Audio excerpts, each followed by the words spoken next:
بسم اللہ الرحمن الرحیم۔ چاریار ٹی وی کے ناظرین اور سامعین کی خدمت میں رمضان المبارک کے عشرہ اخیرہ کی بابرکت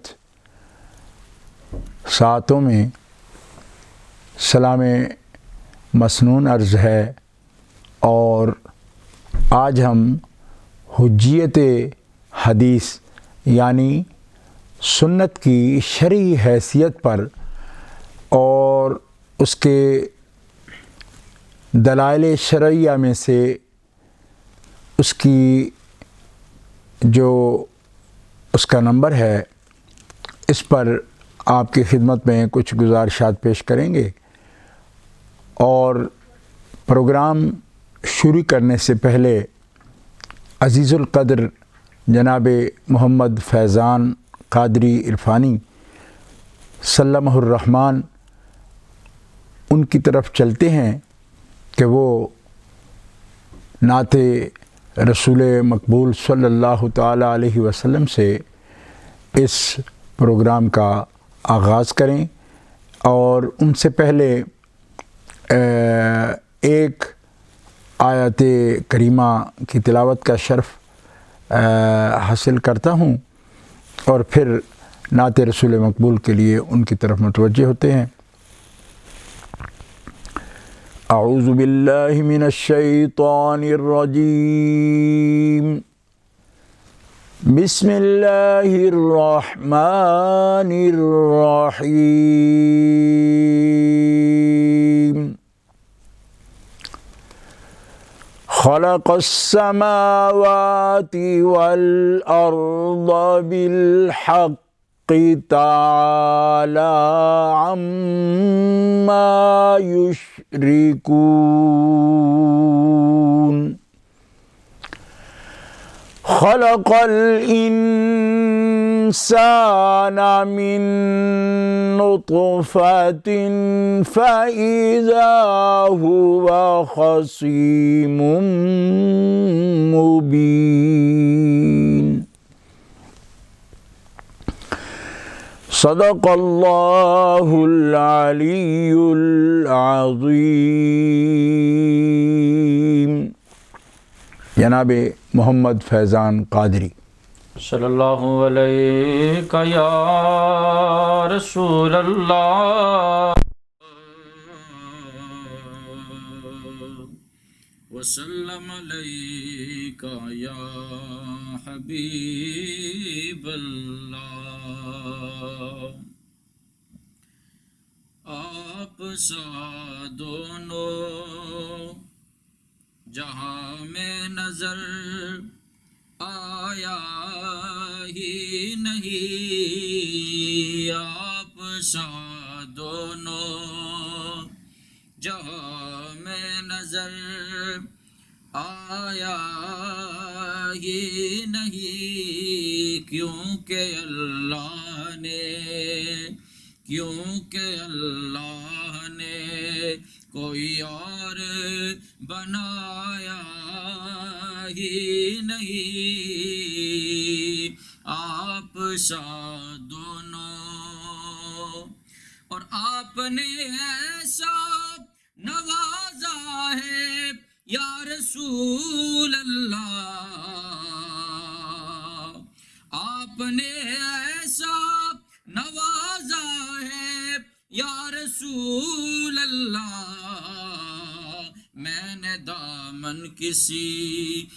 نے دامن کسی چوکٹ پہ بچھایا ہی نہیں، میں نے دامن کسی چوکٹ پہ بچھایا ہی نہیں، آپ سا دونوں۔ اور جس نے سرکار کے چہرے کی زیارت کر لی، جس نے سرکار کے چہرے کی زیارت کر لی، پھر اس کی نظروں میں کوئی اور سمایا ہی نہیں، اس کی نظروں میں کوئی اور سمایا ہی نہیں، آپ سا دونوں۔ اور حاصل کرام شعر کہ جو بھی کعبے سے پلٹ آئے مدینے نہ گئے، جو بھی کعبے سے پلٹ آئے مدینے نہ گئے، پھر یہ سمجھ لو نے آقا نے بلایا ہی نہیں، یہ سمجھ لو نے آقا نے بلایا ہی نہیں، آپ سا دونوں۔ سبحان اللہ۔ جناب محمد فیضان قادری آقا کریم صلی اللہ تعالی علیہ وسلم کی بارگاہ اقدس میں خوبصورت کلام اور خوبصورت طرز ادائیگی، اللہ تعالیٰ اس عزیز القدر نوجوان کو صحت و سلامتی کے ساتھ دراز عمر عطا فرمائے اور ان کے پڑھنے میں، تاثیر میں اور زیادہ برکتوں سے مالا مال فرمائے۔ بسم اللہ الرحمن الرحیم، رب اشرح لی صدری ویسر لی امری واحلل عقدۃ من لسانی یفقہوا قولی۔ الحمد للہ الذی لا مانع لحکمہ ولا ناقض لقضائہ، والصلاة والسلام علی سید انبیائہ وسند اولیائہ واحبابہ المعارضین لاعدائہ، اما بعد فاعوذ باللہ من الشیطان الرجیم، بسم اللہ الرحمن الرحیم۔ لولا کتاب من اللہ سبق، صدق اللہ العلی العظیم۔ ان اللہ وملائکتہ یصلون علی النبی یا ایہا الذین آمنوا صلوا علیہ وسلموا تسلیما۔ اللہم صلی علی سیدنا و مولانا محمد وعلی آلہ وصحبہ وبارک وسلم، صلاۃ و سلاما علیک یا رسول اللہ، صلاۃ و سلاما علیک یا حبیب اللہ۔ مولاي صل وسلم دائما ابدا علی حبیبک خیر الخلق کلہم، محمد سید الکونین والثقلین والفریقین من عرب ومن عجم، هو الحبیب الذی ترجى شفاعته لكل حول من الاحوال مقتحم، منزہ عن شریک فی محاسنہ فجوہر الحسن فیہ غیر منقسم، ثم الرضا عن نبی بکر وعن عمر وعن علی وعن عثمان ذی الکرم والآل والصحب ثم التابعین لهم اہل التقى والنقى والحلم والکرم۔ اللہ تبارک و تعالی جل جلالہ وعم نوالہ وأعظم شانہ وأتم برہانہ کی حمد و ثنا حضور قائد المرسلین، سید النبیین، سید العالمین، امام الاولین والآخرین، جناب محمد مصطفیٰ احمد مجتبیٰ صلی اللہ علیہ وآلہ واصحابہ وبارک وسلم کی بارگاہ اقدس میں ہدیہ صلاۃ و سلام کے بعد، ناظرین و سامعین،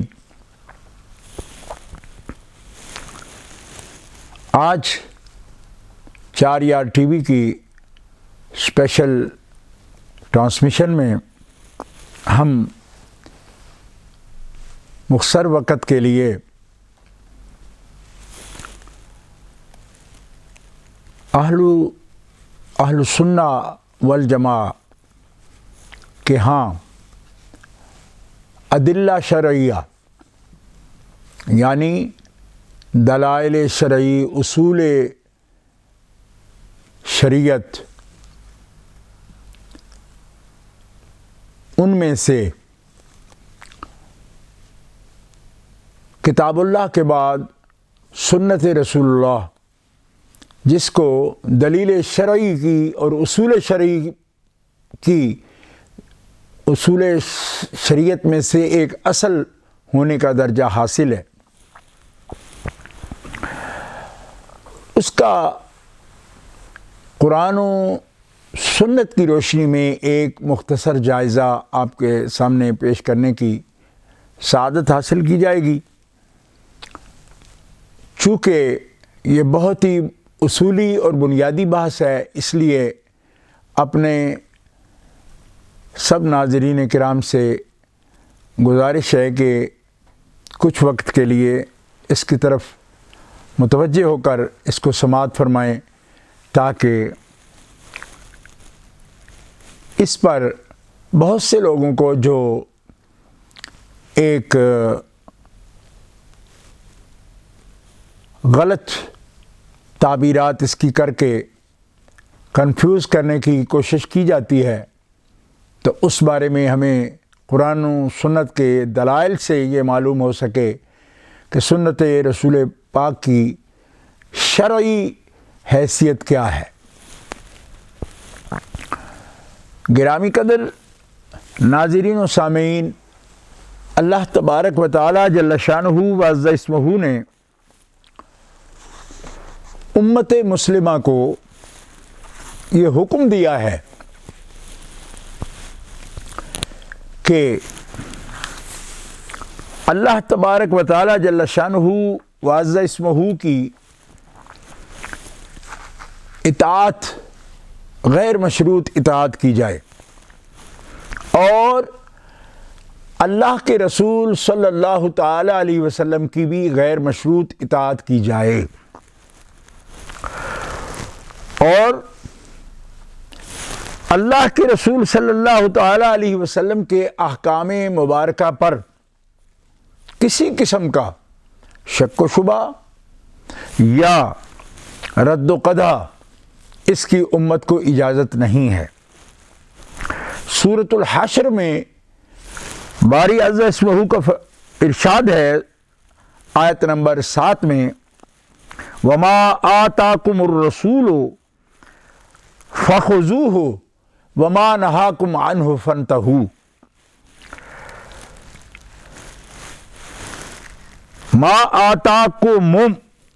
آتاکم یعنی کم سے خطاب ہے مومنین کرام کو، کہ رسول کریم، الرسول سے مراد جناب محمد رسول اللہ، کہ رسول تمہیں جو دیں فخذوہ تو اس کو لے لو، اس کو پکڑو مضبوطی سے، وما نہاکم اور تمہیں جس چیز سے روک دیں میرے رسول، فانتہوا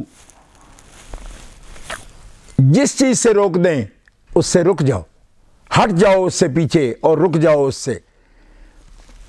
تو رسول پاک کی جو شرعی حیثیت ہے، قرآن پاک اس کو بیان کر رہا ہے کہ رسول پاک کے احکام پر نہ تو تم شک شبہ کر سکتے ہو کہ یہ اللہ نے حکم دیا ہے ہمیں یا نہیں دیا ہے، کیا یہ ہمارے لیے حلال اللہ نے کیا ہے یا حرام اللہ نے کیا ہے، یہ اس بات کا کوئی موقع نہیں۔ کیوں کہ رسول پاک پر تمہیں مکمل اطاعت کرنی ہے، جو دیں لے لو اور جس سے منع کریں اس سے رک جاؤ۔ اور سورۃ الاحزاب میں آیت نمبر 21 میں اللہ رب العزت جل وعلا کا ارشاد موجود ہے کہ لَقَدْ كَانَ لَكُمْ فِي رَسُولِ اللَّهِ أُسْوَةٌ حَسَنَةٌ۔ اللہ رب العزت فرماتا ہے کہ تمہارے لیے، لکم اے مومنین کرام، تمہارے لیے اللہ کے پیارے رسول جناب محمد الرسول اللہ صلی اللہ تعالی علیہ وسلم میں، آپ کی ذات میں تمہارے لیے بہترین نمونہ ہے، عملی نمونہ ہے تمہارے لیے. آپ کے کسی فعل میں، کسی قول میں، کسی عمل میں کوئی شک شبہ کا موقع نہیں ہے.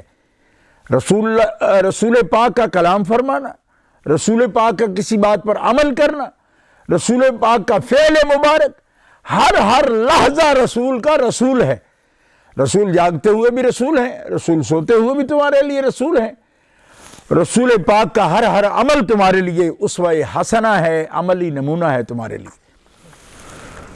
پھر سورہ آل عمران میں آیت نمبر 31 میں رب جل وعلا فرماتا ہے ان کنتم تحبون اللہ فاتبعونی. اے حبیب ارشاد فرما دو ان سے کہ اگر تم اللہ سے محبت رکھتے ہو تو میری یعنی محمد رسول اللہ کی اتباع کرو.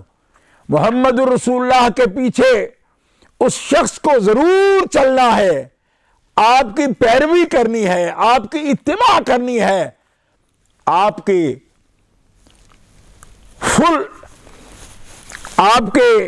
فٹ سٹیپ پر اس کو فالو کرنا ہے، پیچھے جانا ہے.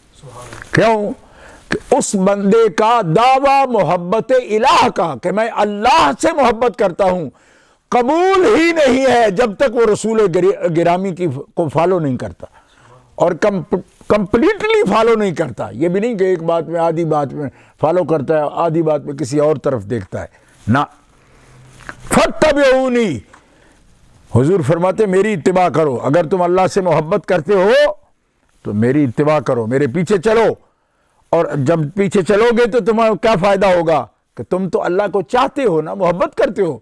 لیکن جو اللہ سے محبت کرنے والا میرے پیچھے آئے گا یحببکم اللہ، وہ تو اللہ کو چاہ رہا ہے نا، لیکن میرے پیچھے جب وہ چلے گا تو اللہ تعالیٰ اس سے محبت کرے گا.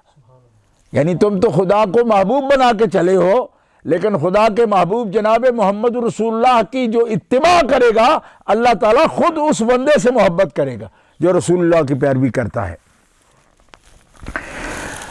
اندازہ فرمائیے کہ ان آیات کریمہ میں رسول پاک صلی اللہ تعالیٰ علیہ وسلم کی شرعی حیثیت کا بیان ہو رہا ہے کہ آپ کی حیات مبارکہ ہمارے لیے عملی نمونہ ہے.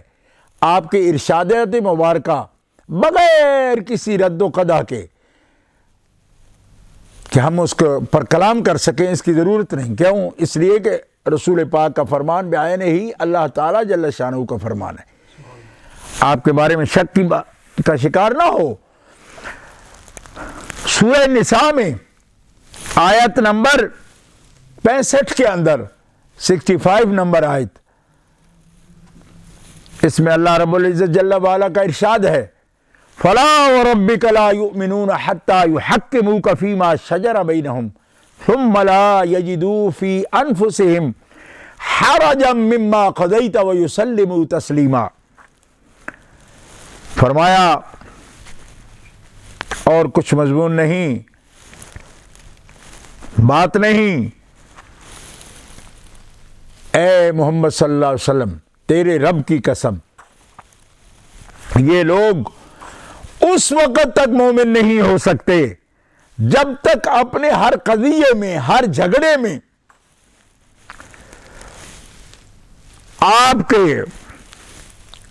آپ کو حکم نہ مانے، فیصلہ کرنے والا نہ مانے. اور پھر جب آپ ان کا فیصلہ کر دیں تو اگر اپنے دلوں میں ذرا سی بھی تنگے محسوس کریں کہ یہ فیصلہ کیسا ہو گیا، یعنی فیصلہ جس کے خلاف جاتا ہے ظاہر ہے اس کے دل میں تنگی آ جاتی ہے. فرمایا یہ اس قسم کا فیصلہ کرنے والا نہیں کہ تم جس کے بارے میں دل میں تنگی بھی رکھو. کیوں کہ رسول گرامی کے فیصلے پر جو دل میں بھی تنگی محسوس کرے اور صحیح تسلیم نہ کریں، تیرے رب کی قسم وہ مومن ہے ہی نہیں. لا یؤمنون، وہ مومن نہیں ہے. تمہیں فیصل بھی تسلیم کریں، اپنا حاکم بھی تسلیم کریں، حاکم بھی تسلیم کریں، فیصلہ کرنے والا بھی، اور پھر ان کی ججمنٹ پر یہ نہیں کہ زبان سے انکار کریں بلکہ دل میں بھی کبھی تنگی محسوس نہ کریں تو پھر مومن ہو سکتے ہیں. اللہ اکبر۔ سورۃ القیامہ میں آیت نمبر 19 میں رب تعالیٰ فرماتا ہے وَأَنزَلْنَا إِلَيْكَ الذِّكْرَ لِتُبَيِّنَ لِلنَّاسِ مَا نُزِّلَ إِلَيْهِمْ۔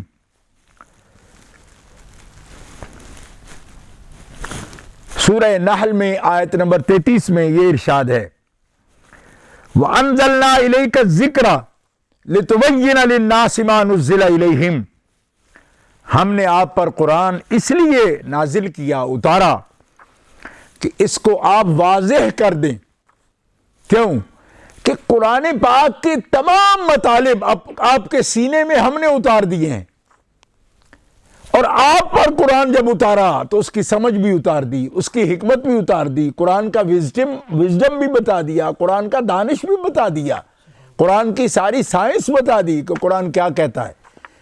قرآن کا کوئی ایسا گوشہ نہیں ظاہر میں یا باطن میں جس کو رسول پاک نہ پا گئے ہوں، رسول پاک نے جس کو سمجھا نہ ہو۔ تو فرمایا حبیب قرآن صرف تلاوت کرنا نہیں، بلکہ امت کو جس طرح آپ کو اللہ نے سمجھا دیا، قرآن کو سمجھانا، بیان کرنا، واضح کرنا بھی آپ کے ذمہ ہے۔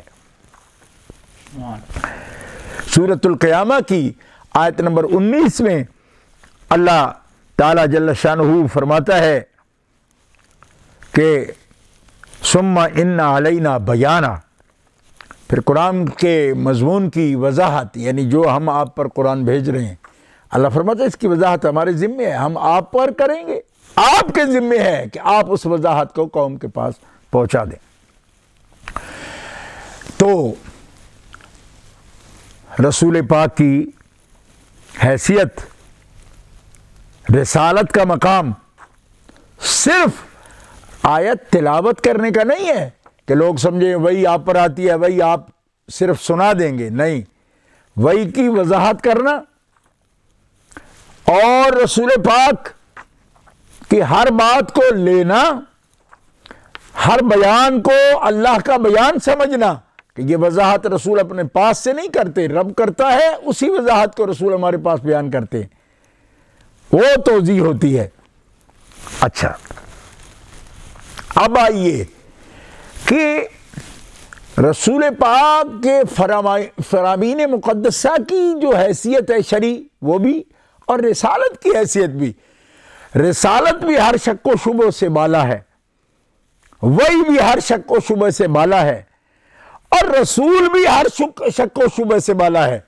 کیوں؟ کہ بعض گمراہ فکر لوگوں نے یہ سمجھا کہ رسول اللہ صلی اللہ علیہ وسلم کبھی نرے بشر ہوتے ہیں، اس وقت جو بات کریں وہ ہمارے لیے کوئی ماننا ضروری نہیں ہے۔ رب کا قرآن ما آتاکم الرسول کہہ رہا ہے کہ تم رسول کو صرف بشر سمجھتے ہو، رسول کبھی بھی صرف بشر نہیں ہوتا۔ کیوں؟ صرف بشر اگر ہو تو پھر اس پر غفلت طاری ہو جائے، اس پر نسیان آ جائے، پھر تو وہ سو جائے تو اس کا دل غافل ہو جائے۔ تو جو سوتے میں بھی جس کا دل کبھی غفل نہیں ہوتا، تنام عینا یا ولا ینام قلبی، صرف آنکھ سوتی ہے، میرا دل نہیں سوتا۔ اور یاد رکھو اگر دل سو جائے تو رب سے غافل ہو جائے، وہی آئے تو وہ کیسے سنبھالے گا؟ پھر جس ہستی کی نیند وضو نہیں توڑتی، ناقض وضو نہیں ہے، اس کو نرا بشر کس طرح کہہ سکتے ہو اور ان کے بارے میں شک کس طرح کرتے ہو؟ گرامی قدر حضرات، میں مضمون احادیث کی طرف لے جانے سے پہلے خاص ایک آیت کریمہ اس مضمون پر تلاوت کرنا چاہتا ہوں اور آپ کو متوجہ کرنا چاہتا ہوں۔ سورہ انفال کے آخر میں یہ آیت کریمہ موجود ہے جس میں باری عز اسمہ بہت وضاحت کے ساتھ، یعنی میں یہ سمجھتا ہوں کہ اللہ تبارک و تعالیٰ اگر توفیق دے تو جتنا رسالت کا مقام اس آیت کریمہ میں بیان کیا گیا نا بطور قانون کے، یہ اور کہیں آپ کو نہیں ملے گا۔ تو یہ ہمارے اکابر کی، ہمارے اساتذہ کی محنتیں ہیں جو آپ تک پہنچا رہا ہوں۔ میں تو ایک حقیر سا طالب علم ہوں، اس قابل نہیں ہوں کہ اس بارے میں کوئی دعویٰ کر سکوں، بس انہی اکابر کا فیض ہے جو آپ کی خدمت پیش کرتا ہوں۔ قرآن مقدس کی تشریح اس انداز سے انہوں نے فرمائی، اللہ تعالیٰ ان کی قبروں پر کروڑوں رحمتیں نازل فرمائے۔ فرماتے ہیں قرآن مقدس میں ایک مقام ایسا ہے کہ جو ہر چیز کو رسالت اور رسول کے مقام کو اس انداز سے واضح کرتا ہے کہ کسی شک و شبہ کی پھر ضرورت نہیں رہتی اگر اللہ تعالیٰ توفیق ہدایت عطا فرمائے۔ دیکھو غزوہ بدر جو آپ جانتے ہیں رمضان المبارک میں ہی ہوا، غزوہ بدر میں جب اللہ تعالیٰ جل شانہ نے صحابہ کرام و اہل بیت اطہار کو فتح نصرت فرمائی، فتح ہوا اور کفار قیدی بن کر آئے، تو ان قیدیوں کے مستقبل کے بارے میں یعنی ان کی رہائی کے بارے میں مشاورت کی رسول اللہ صلی اللہ علیہ وسلم نے صحابہ کرام سے۔ کچھ صحابہ کرام کی یہ رائے تھی جن میں پیش حضرت عمر فاروق تھے رضی اللہ تعالی عنہ کہ ان کو یہ سب فساد کی جڑ ہیں، کافروں کے سردار ہیں، ان کی گردنیں مار دی جائیں، ان کو قتل کر دیا جائے۔ اور کچھ حضرات کی یہ رائے تھی کہ ان سے فدیہ لے کر، جرمانہ کر کے ان کو فدیہ لے کر ان کو آزاد کر دیا جائے، یعنی اس سے صلہ رحمی ہوگی اور یہ دین اسلام کی طرف راغب ہو جائیں گے، قتل نہ کیا جائے۔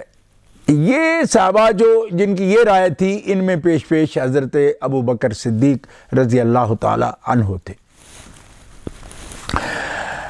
اس کے بعد رائے لینے کے بعد رسول پاک صلی اللہ علیہ وسلم نے بھی اس رائے کو پسند کیا، اور خود رسول پاک نے جو اپنی رائے دی، ابھی آرڈر نہیں فرمایا، فیصلہ نہیں فرمایا، جو رائے دی نا، مشورہ دیا، وہ یہی تھا کہ میرا بھی مشورہ یہ ہے کہ ان سے فدیہ لے کر ان کو آزاد کر دیا جائے۔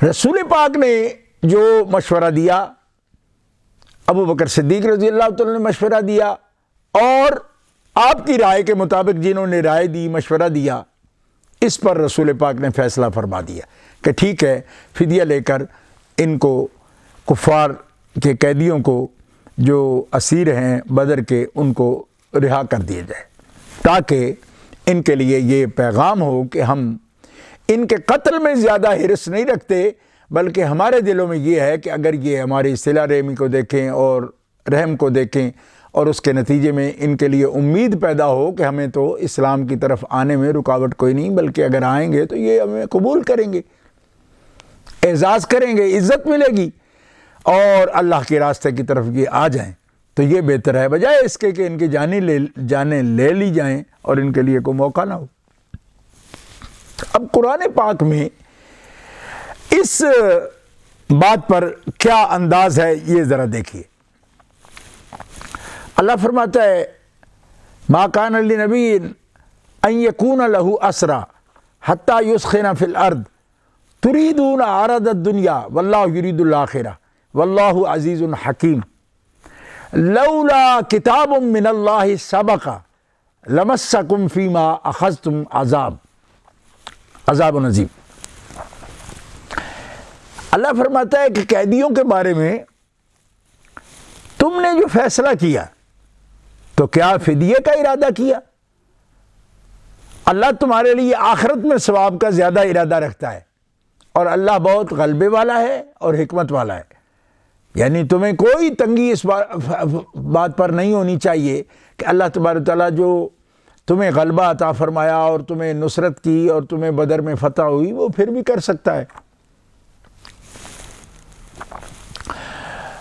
یہ فرمانے کے بعد اللہ تعالیٰ کیا فرماتا ہے؟ لولا کتاب من اللہ سبق،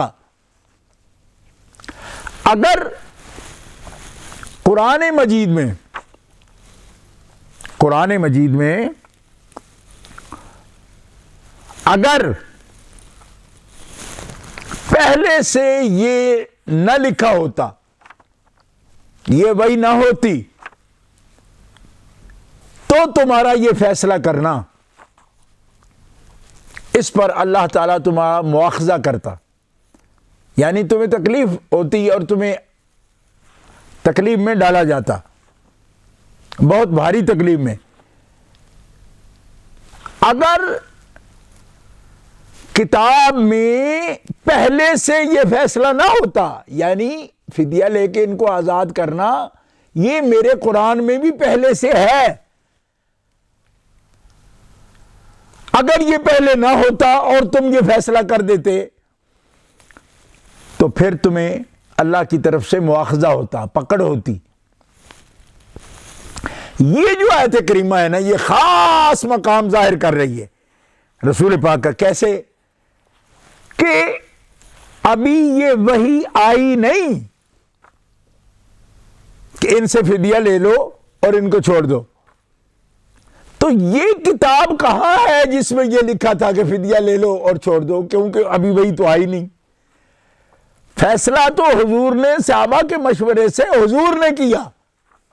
رب فرماتا ہے کہ یہ پہلے سے کتاب میں موجود نہ ہوتا، تو جب ابھی کتاب میں بھی موجود ہے اور حضور پر اترا بھی نہیں،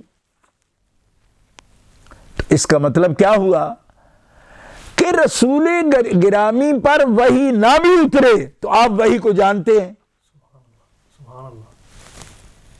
کیوں کہ وہ کس کتاب میں ہے؟ صحابہ کا پہلے سے اگر کتاب میں نہ ہوتا، تو اگر کتاب میں ہوتا تو پھر پکڑ کس بات کی ہوتی؟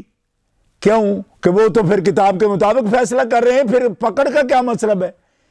اللہ تعالیٰ فرماتا ہے کہ اے حبیب، تیرا جو لوح محفوظ پر رشتہ ہے نا، وہ ایسا ہے کہ تو تلاوت اسی قرآن کی نہیں کرتا جو قرآن تجھ پہ اتارا جاتا ہے۔ تیری نظر یک بارگی رب تعالیٰ نے جو لوح محفوظ پر قرآن اتارا ہے نا، تیری نظر اس قرآن پر بھی ہے۔ ابھی جو نہیں اترا، تو اپنی طرف سے جو کچھ کہہ رہا ہے وہ بھی اپنی طرف سے نہیں کہہ رہا، وہ قرآن میں جو آیت ہم اتار چکے ہیں، لیکن وہ قرآن جو ابھی لوح محفوظ میں ہے تیرے سینے پہ نہیں اتارا گیا، تو نے فیصلہ اس کے مطابق کیا ہے۔ اگر اس کے مطابق نہ کرتا، نہیں اپنی رائے سے کرتا یا دنیا کو عزیز سمجھتے ہوئے کرتا، تو ہم تمہیں پکڑ لیتے کہ تم نے ہمارے حکم کے خلاف کیوں فیصلہ کیا۔ تو اے مسلمانوں،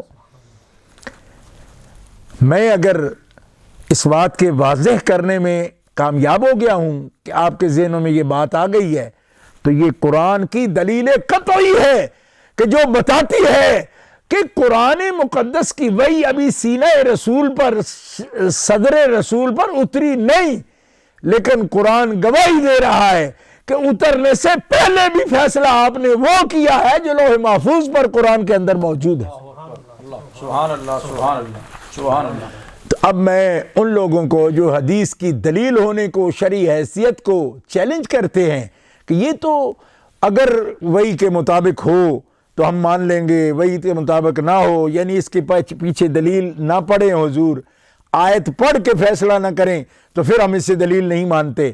یہ بدبخت لوگ جو کہ قرآن کے اپنے آپ کو مبلغ کہتے ہیں اور کہتے ہیں ہم اہل قرآن ہیں اور حدیث کے دلیل ہونے کے منکر ہیں، ان کے لیے یہ قرآن سے میں دلیل پیش کر رہا ہوں کہ رسول اپنی مرضی سے کچھ کہتے نہیں، ابھی جو وحی نہیں اتری، رب تصدیق کر رہا ہے کہ تو نے پھر بھی فیصلہ میری وحی کے مطابق ہی فرمایا ہے۔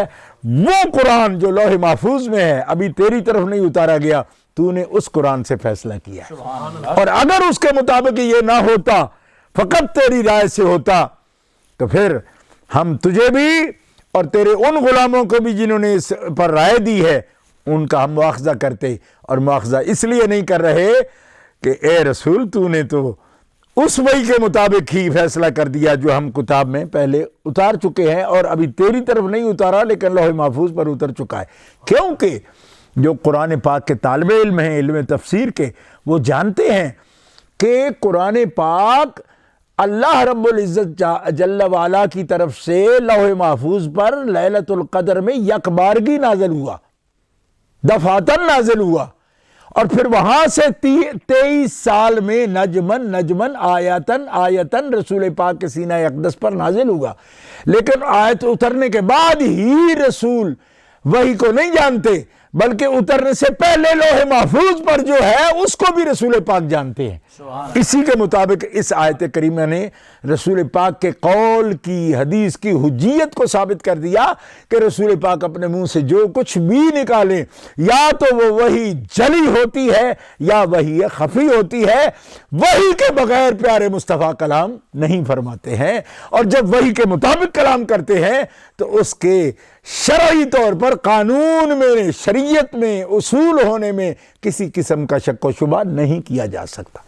سبحان اللہ، سبحان اللہ۔ گرامی قدر ناظرین و سامعین، الحمدللہ الحمدللہ، یہ میں پھر کہتا ہوں کہ اللہ کا فضل و کرم ہے، لیکن اللہ میرے ان اساتذہ کرام امام العصر حافظ الحدیث سید محمد جلال الدین شاہ صاحب نقشبندی قادری رحمۃ اللہ تعالی علیہ اور شیخ التفسیر میرے بہت ہی محبوب استاد حضرت شیخ الحدیث مفتی سید شجاعت علی قادری رحمۃ اللہ تعالی علیہ، ان کے قلوب پر کروڑوں رحمت نازل فرمائے، قبور پر کروڑوں رحمت نازل فرمائے، کیونکہ یہ اس نقطے کی طرف دھیان دلایا میرے استاذ گرامی حضرت قبلہ مفتی سید شجاعت علی قادری رحمۃ اللہ علیہ جب ہمیں تفسیر بیضاوی شریف پڑھا رہے تھے تو اس نقطے کی طرف آپ نے ہمیں دھیان دلایا اور متوجہ فرمایا۔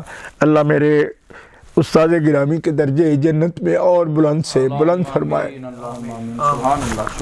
گرامی قدر حضرات، ابھی یہ جو تبصرہ میں آپ کی خدمت میں عرض کر رہا ہوں، اس تبصرہ مبارک پر جو میرے اساتذہ نے فرمایا اور میں آپ تک پہنچا رہا ہوں، یہ حدیث مبارکہ، یعنی یہ تبصرہ بھی ہم اپنی طرف سے نہیں کر رہے، الفاظ ہمارے ہو سکتے ہیں، لیکن یہ تبصرہ بھی اس اہم موضوع پر جو میرے والد گرامی، میرے مرشد، میرے استاذ امام العصر نے بھی فرمایا، ایک پوری تقریر جمعۃ المبارک کی آپ کی میرے ذہن میں موجود ہے، جس میں آپ نے اس نقطے کی، اس حدیث پاک کی روشنی میں وضاحت فرمائی۔ آپ فرماتے تھے کہ حضرت مقداد بن معدی کرب رضی اللہ تعالی عنہ روایت فرماتے ہیں، قال رسول اللہ صلی اللہ علیہ وسلم الا انی اوتیت القرآن ومثلہ معہ الا یوشک رجلا شبعان على اریکتہ یقول علیکم بہذا القرآن فما وجدتم فیہ من حلال فأحلوه وما وجدتم فيه من حرام فحرموه وإنما حرم رسول الله كما حرم الله۔ امام ترمذی رحمۃ اللہ علیہ اپنی جامعہ میں اور امام ابن ماجہ اپنی سنن میں اور سنن دارمی میں اور مسند امام احمد میں یہ حدیث ان 5 کتابوں میں سند صحیح کے ساتھ موجود ہے، اور جو علماء کرام جن کے پاس سیریل نمبر کے ساتھ احادیث مبارکہ کی یہ کتب موجود ہیں جس میں احادیث مبارکہ سیریل نمبر کے مطابق ہیں، وہ نوٹ کریں۔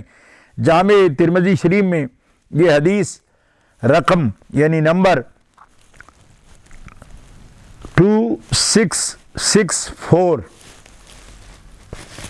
اور سنن ابی داؤد میں حدیث کا نمبر ہے 4604 اور ابن ماجہ شریف میں حدیث کا نمبر ہے 12 یعنی 12 نمبر۔ سنن دارمی حدیث کا مسلسل نمبر جو ہے وہ ہے 590۔ مسند امام احمد میں حدیث جو مسلسل نمبر والی کتاب ہے اس میں 17199۔ الحدیث صحیح، یہ حدیث سند کے اعتبار سے متصل اور صحیح ہے۔ حضرت مقداد بن معدی کرب رضی اللہ تعالیٰ عنہ روایت کرتے ہیں کہ رسول اللہ صلی اللہ علیہ وسلم نے فرمایا، خبردار، مجھے آگاہ رہو، الرٹ رہو کہ مجھے قرآن دیا گیا اور اس کے ساتھ ایک چیز دی گئی، خبردار۔ یہ جو چیز ساتھ دی گئی وہ کیا ہے؟ وہ ہے حکمت۔ کیوں؟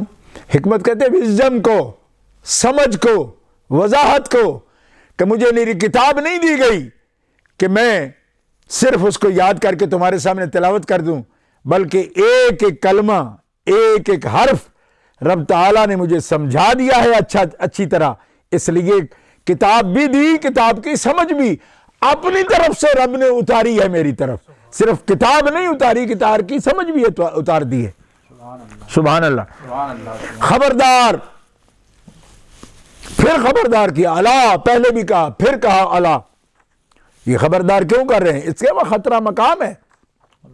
حضور جانتے ہیں میری امت میں کئی فتنے باز ایسے پیدا ہوں گے جو میری حدیث کے اصول کو اور قانونی حیثیت کو چیلنج کریں گے، اس لیے خبردار کر رہے ہیں ان امتیوں کے کہ او امتیو، سو نہ جانا، فتنے سے آگاہ رہنا، خبردار رہنا۔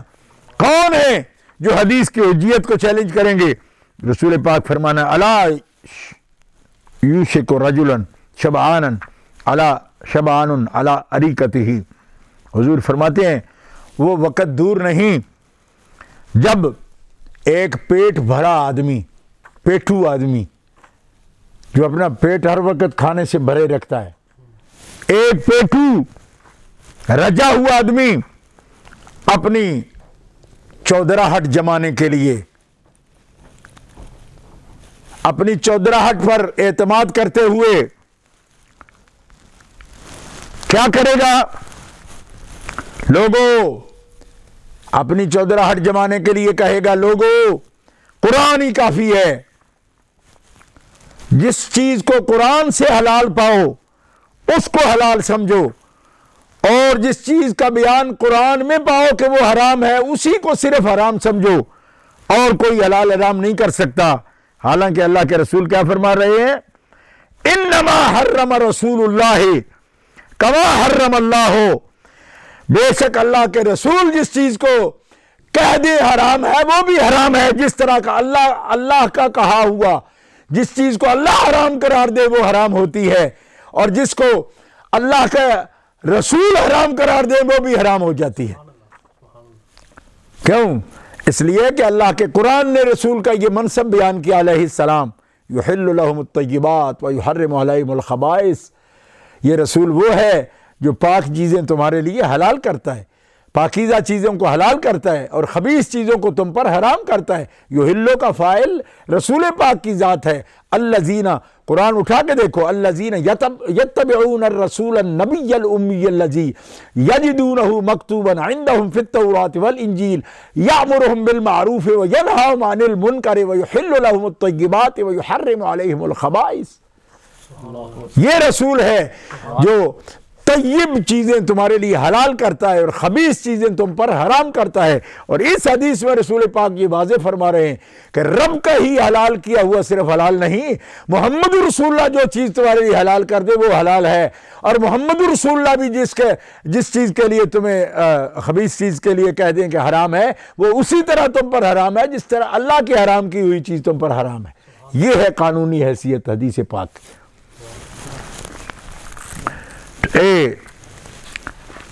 اہل اسلام اس پر دو آیت کریمہ، جیسے کہ پہلے ایک آیت کریمہ میں نے عرض کی، دو آیت کریمہ اس پر اور بھی میں نے پہلے بھی میری ریکارڈڈ تقریروں میں یہ مشہور تقریر سنی کانفرنس گھمکول شریف کی موجود ہے، جس میں میں نے دو دلائل کا ذکر کیا تھا۔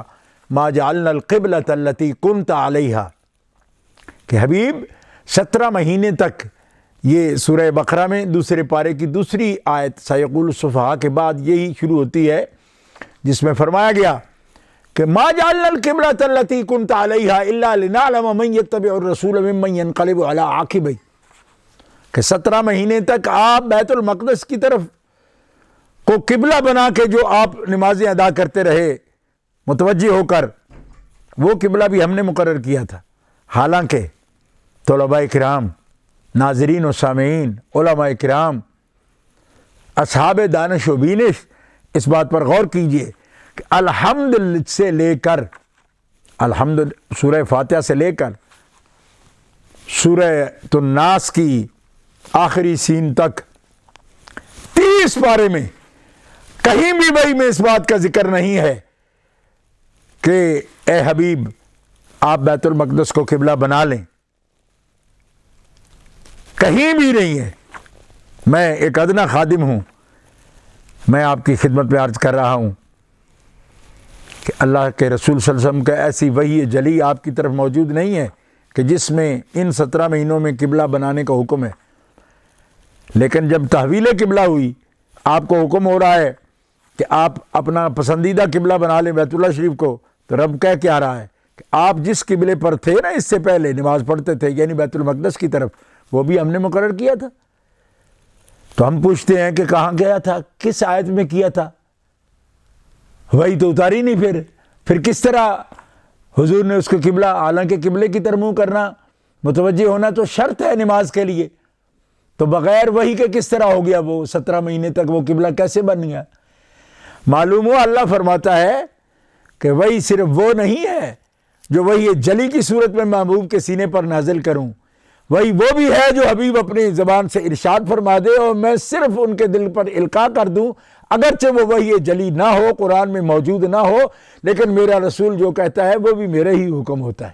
سبحان اللہ، سبحان اللہ، سبحان اللہ۔ تو اگر اس کی قانونی حیثیت کوئی نہیں تھی، اگر سنت رسول اللہ کو قانون کا درجہ اور آئین کا درجہ حاصل نہیں ہے، تو پھر بتاؤ کس طرح بیت المقدس قبلہ بنا، کس طرح اس کے متوجہ ہونے کا حکم دیا رسول نے اور صحابہ نے ان کے پیچھے نمازیں بھی پڑھی؟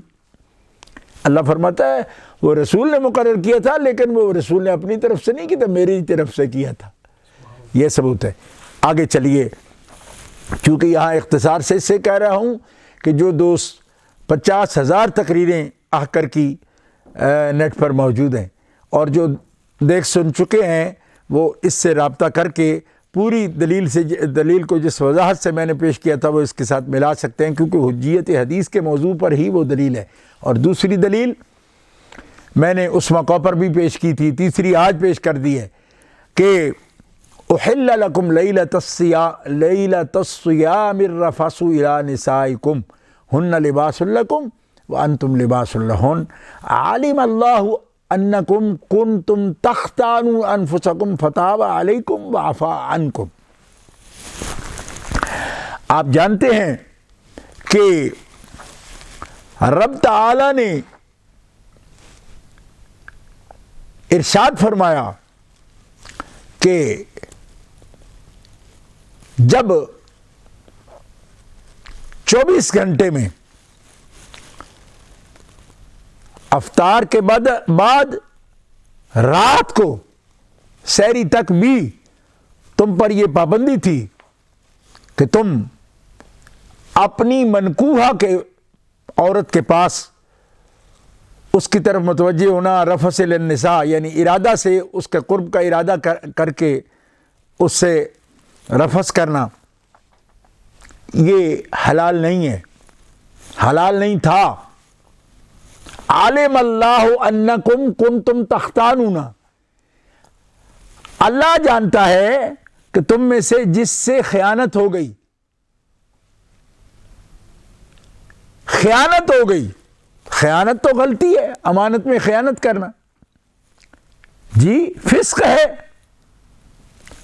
تو اللہ کیا فرماتا ہے، جس سے غلطی ہو گئی، تم سے غلطی ہو گئی، کنتم تختانون انفسکم تاب علیکم، اللہ نے تم پر رجوع رحمت فرمایا، رجوع رحمت فرمایا، تاب علیکم وعفا عنکم، جس سے خیانت ہوئی رب تعالیٰ نے اس کو معاف کر دیا،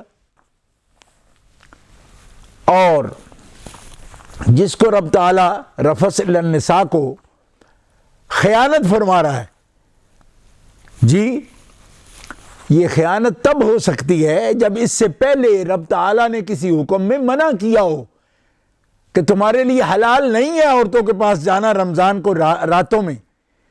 تو اہل علم جانتے ہیں، قرآن کے طالب علم، کہ رمضان کی راتوں میں رفث الی النساء حرام کرنے والی آیت پوری 30 پارے میں موجود نہیں ہے. تو جو آپ نے پہلے منع ہی نہیں کیا اس کو خیانت کیوں کہہ رہے ہیں آپ؟ دیکھو نا، قانون توڑنا تو اس وقت کہا جاتا ہے پہلے قانون بنایا گیا ہو، اس قانون کے اعلان بھی کیا گیا ہو، اناؤنس کیا گیا ہو کہ بھائی یہ بات الاؤ نہیں ہے. تو پھر جو الاؤ نہیں ہے اس دائرے میں کوئی جائے تو کہتے ہیں کہ تم نے غلطی کی. ہم کہتے ہیں اے مالک، پورے 30 پارے میں رمضان کی راتوں میں عورتوں کے پاس، منکوحہ عورتوں کے پاس جانا تو نے منع نہیں کیا. کس آیت میں کیا؟ تو جب منع نہیں فرمایا تو اب آپ کس طرح فرماتے ہو کہ تم نے غلطی کی، تم نے خیانت کی؟ تو رب تعالیٰ فرماتا ہے میں نے منع نہیں کیا تھا، میرے رسول نے کیا نا. تو رسول کا منع کیا، ابھی تو میرا منع کیا ہے نا. تو تم سے غلطی ہو گئی. جب غلطی ہوئی، اللہ جانتا ہے کہ تم سے غلطی ہوئی، اور غلطی ہوئی تو اللہ تعالیٰ نے تم پر رحمت فرما دی. راتوں کو رب تعالیٰ نے منکوحہ کے پاس جانے کو حلال کر دیا تمہارے لیے. اللہ اکبر. تو حلال کر دیا کا کیا مطلب؟ کہ پہلے حرام تھا. ٹھیک ہے، تو ہم پوچھتے ہیں حرام کس آیت سے آپ نے کیا تھا؟ پورے 30 پارے میں وہ آیت موجود نہیں جس میں عورتوں کے پاس جانا حرام ہو پہلے بھی. لیکن یہ حدیث مصطفیٰ تھی. معلوم ہوا رب تعالیٰ اپنے حکم پر جس سے منع کرے، کہتا ہے نا حرام ہے، فرمایا میرے محبوب بھی جس سے منع کرے تمہیں یہ پوچھنے کی اختیار نہیں ہے کہ رسول نے خود کیا ہے یا اللہ کے حکم سے کیا ہے. کیوں کہ رسول کا حکم بھی اللہ کا حکم ہوتا ہے، بغیر حکم الہی کے اللہ تبارک و تعالیٰ حکم فرماتا ہی نہیں ہے. یہ ثبوت ہے اس آیت کریمہ میں. تو ایک حدیث پاک سے باقاعدہ یہ لفظ کہ وہ دنیا دار ہے، پیٹ بھرنے والا ہے، اور نری اپنی ڈکٹیٹرشپ جمانا چاہتا ہے، جو یہ کہتا ہے کہ قرآن کا حلال حلال ہے، قرآن کا حرام کیا وہ حرام ہے، رسول کا حلال کیا یا حرام کیا کو ہم نہیں مانتے. حضور فرماتے ہیں یہ پیٹو آدمی میری رسالت اور رسول کے منصب کو چیلنج کرتا ہے. حالانکہ اللہ فرماتا ہے ما آتاکم الرسول فخذوہ وما نہاکم عنہ فانتہوا. تو ہم نے قرآن مقدس سے 3 نصوص سے یہ بات ثابت کر دی آپ کے سامنے کہ رسول کے فیصلے تو اللہ کے ہی کے فیصلے ہیں، اگرچہ وہ وحی جلی میں موجود نہ ہوں، حدیث رسول میں ہوں، تو ان کا حکم ایسا ہی ہے قانون کے اعتبار سے کہ جس طرح اللہ تبارک و تعالیٰ نے اس کو مقرر فرما دیا. انہی الفاظ کے ساتھ میں آپ دوستوں سے اجازت چاہوں گا، اس لیے کہ آن لائن پوری دنیا میں کئی پروگرام ہو رہے ہیں. تو اس کے بعد ابھی 2 پروگرام اور بھی کرنے ہیں. تو میں آپ سب کے لیے دعا گو ہوں، رمضان کی رحمتوں سے، مغفرت سے اور عتق من النار سے، برکتوں سے اللہ آپ سب کو نواز دے. ربنا فاغفر لنا ذنوبنا وکفر عنا سیئاتنا وتوفنا مع الابرار. یا الہ العالمین، ہمیں ایک دینی زندگی نصیب فرما، اور ہمیں جب ہماری وفات ہو تو اپنے صالح بندوں کے ساتھ ہمارا الحاق فرما. کرونا کی وبا سے اور ہر وبال اور ہر وبا سے، ہر مصیبت سے تمام امت مسلمہ کو، بلکہ ان کے صدقے تمام بنی نوع انسان کو ہر وبا سے محفوظ فرما. بحرمت نبی الکریم وآلہ الطیبین واصحابہ الہادین برحمتک یا ارحم الراحمین.